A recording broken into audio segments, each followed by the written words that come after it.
I was trying to convince my wife to go up on stage at our home comedy club for an open mic night. And I remember her telling me that she would die if she had to stand up and speak in front of people.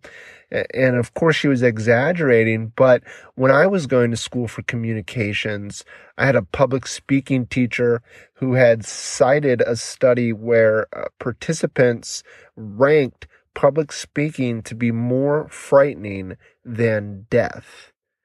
And I'm not so sure if that's true, since I believe that if you had a gun to your head and to save yourself, you had to give a speech, you definitely choose the speech.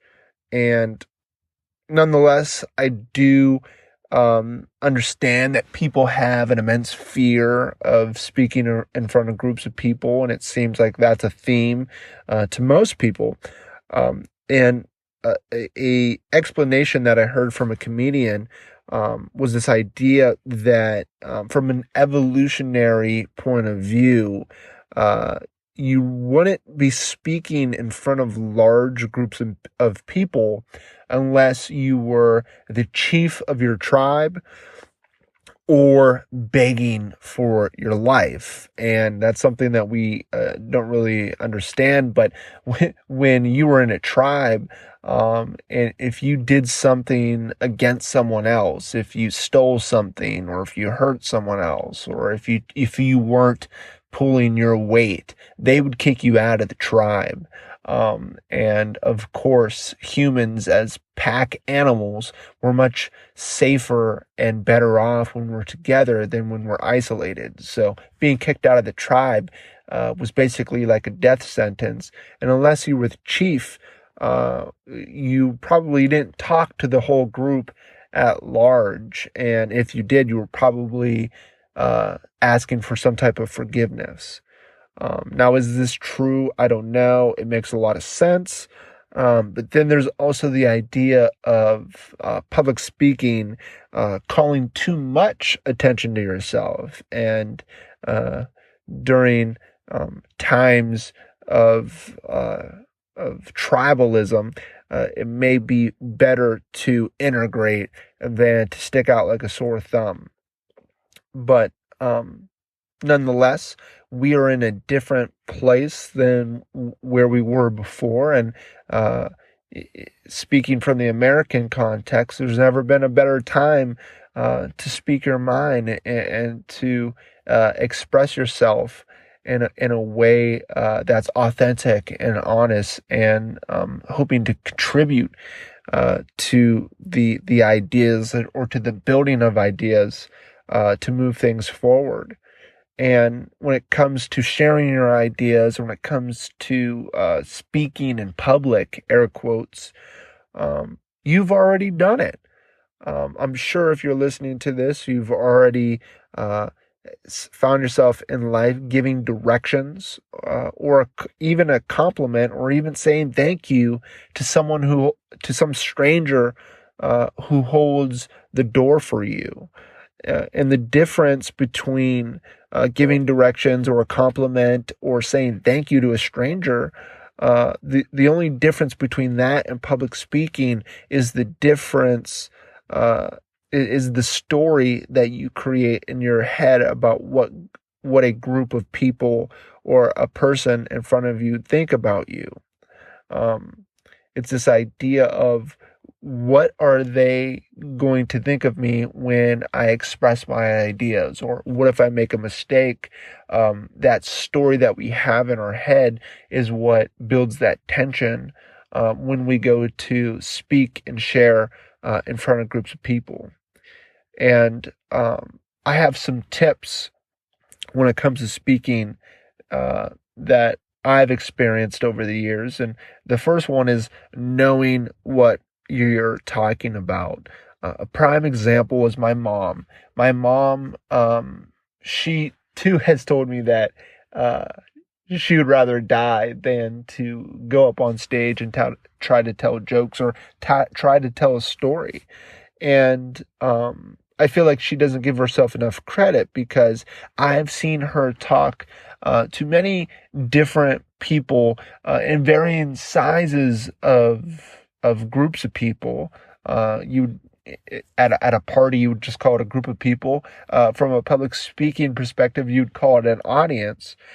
But I've seen her talk to numerous people that she's unfamiliar with, and I've seen her talk about her children and about their personalities, and she's done it with so much ease. There was no ums and hms and oh wait, I'm sorries when she talks about her kids. And the reason this is the case is because she knows her kids, and she knows what she's talking about when she talks about her kids, and she has a level of passion about her kids. So that rolls off the tongue very easy and very smoothly. And I would consider it great public speaking. And I don't think she would give herself as much credit. But that tip hinges on knowing what you're talking about, makes it easier to talk to other people about it. If you can't communicate it, do you truly understand it? That should be the red flag for you. I can remember being in my communications program at Youngstown State, and the presentations that I gave that I got the best grades in were the ones that I really sat down and I went through the material, and I've experienced things, was able to tie an experience to what I was communicating, and presented it to the audience. Those were the ones that got the best grades. The ones where I kind of just skipped over the reading and really didn't think about it, that's when I got the worst grades. And of course, why wouldn't that be the case? So tip number one, just know what you're talking about and you'll be fine.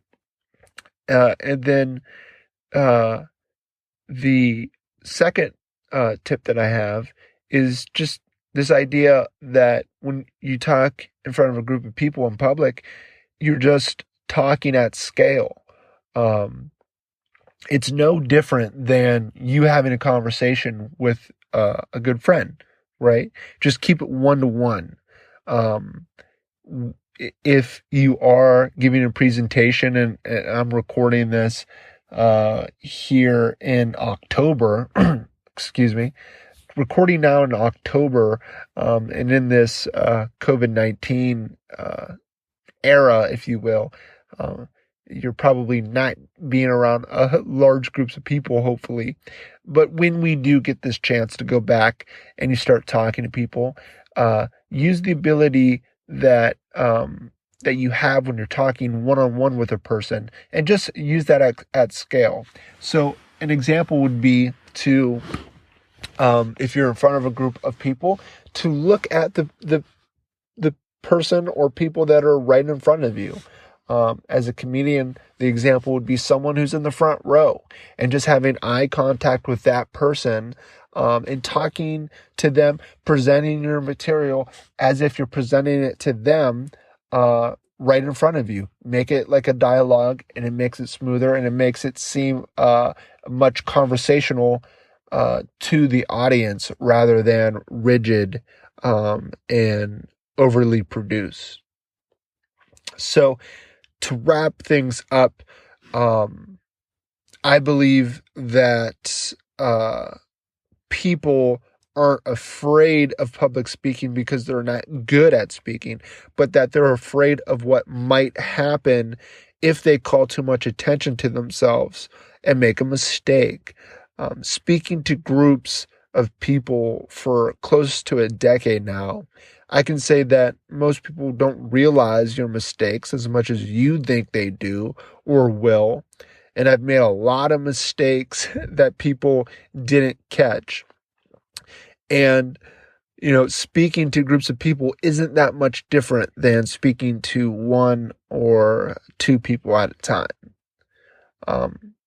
So with that, when we get into an environment when you can speak in front of people, I hope that this podcast helps.